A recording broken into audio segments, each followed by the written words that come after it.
नाई 420, बीरबल 840। अकबर के राज्य का एक नागरिक बड़ा कंजूस था। वह अपने परिश्रम और कंजूसी के कारण रत्नों का एक बड़ा कोष इकट्ठा किए हुए था। वह उन रत्नों को एक ऐसे साधारण संदूक में छिपाकर रखे हुए था कि जिससे देखने वालों को उसमें रत्न होने का आभास भी न हो सके।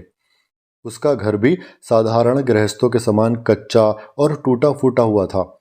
अब भला ऐसे मकान में रत्न होने की संभावना कौन कर सकता था। अचानक एक दिन मध्य रात्रि में उसके घर में आग लग गई।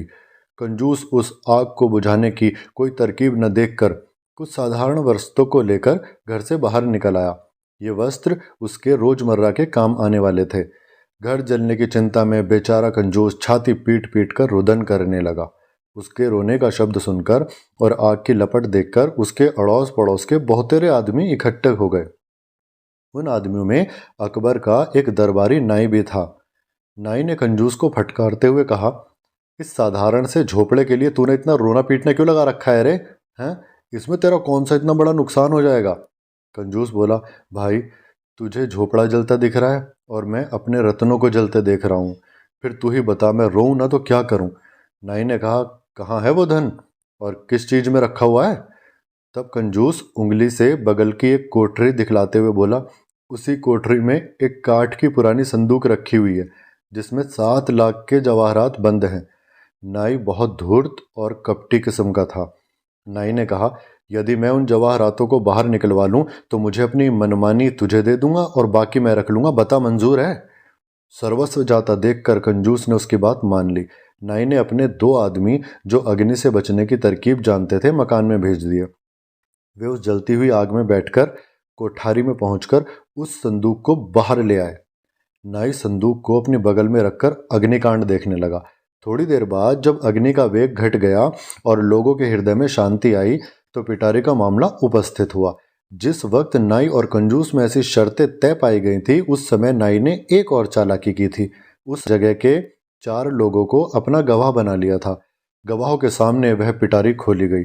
पिटारी खुलते ही जवाहरातों की चमक बाहर तक फैल गई। जैसे धन देखकर गंवारों की दशा होती है वही दशा नाई की भी हुई। उस अमूल्य रत्नों की ढेरी को देखकर उसका मन फिर गया। वह सारा का सारा धन तो अपने आप ले लिया और उस खाली डिब्बे को बेचारे कंजूस के हवाले कर दिया।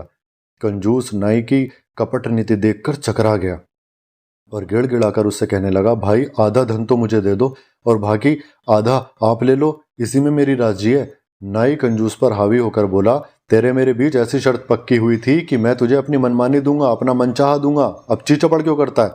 दोनों में बढ़ता वाद विवाद होते संपूर्ण रात्रि बीत गई और सूर्योदय का समय आया। कंजूस आधे रत्नों को पाने के लिए बहुत तेरा प्रयास किया परंतु नाई उसकी एक बार भी सुनने को तैयार नहीं था। कंजूस ने लाचार होकर बादशाह के पास अपनी अर्जी गुजारी। नाई को मामला दरबार में जाने से कोई फर्क नहीं पड़ा बल्कि अपनी वहां जान पहचान होने से वो सीना चौड़ा करके गया था। वहां के कुछ दरबारी भी नाई के पक्ष में थे। यहां तक कि बादशाह अकबर भी नाई को जानते थे तो नाई पूरा आत्मविश्वास में था। अब मामला पेचीदा देखकर बादशाह ने बीरबल को बुलाया और उनका सारा हाल सुनाकर उसे न्याय करने की आज्ञा दी। बादशाह की आज्ञा पाकर बीरबल ने उन दोनों से अलग अलग बयान लिया और उन दोनों बयानों को पृथक पृथक 2 अलग कागजों पर लिखकर उस पर उनके हस्ताक्षर कराए। फिर उन दोनों से बारी बारी साफ तौर पर पूछ लिया कि उनका कहना बिल्कुल सत्य है और उन्हें मान्य है कि नहीं। तब बीरबल ने पहले नाई से पूछा, तुमको इसमें से क्या क्या लेना मंजूर है? नाई बोला, मेरी इच्छा जवाहरात लेने की है।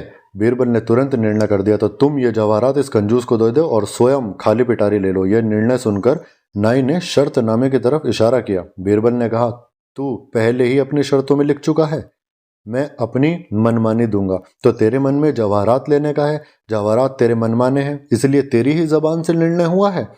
अब जवाहरातों को इसे देकर अपने खाली पिटारी लेकर तुरंत चले जाओ। अब ऊंट पहाड़ के नीचे आ गया था। अगर नाई 420 था तो बीरबल भी 840 था। नाई की बाजी शतरंज की तरह पलट गई। शब्दों के हेर फेर में नाई खुद ही फंस चुका था। राजा और दरबारियों को भी यह बात बिल्कुल सटीक लगी कि नाई ने ही अपने मनमाने जवाहरात कंजूस को देने के लिए कहा था।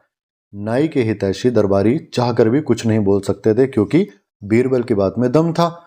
इस प्रकार नाई के हाथ खाली पिटारी लगी और कंजूस जवाहरातों को लेकर बीरबल का शुक्रिया अदा करके घर को लौट आया। दोस्तों, इस कहानी से हमें सीख मिलती है कि कभी छल कपट करके खुद को चंट और चालाक नहीं समझना चाहिए। धूर्त नहीं, समझदार बनो।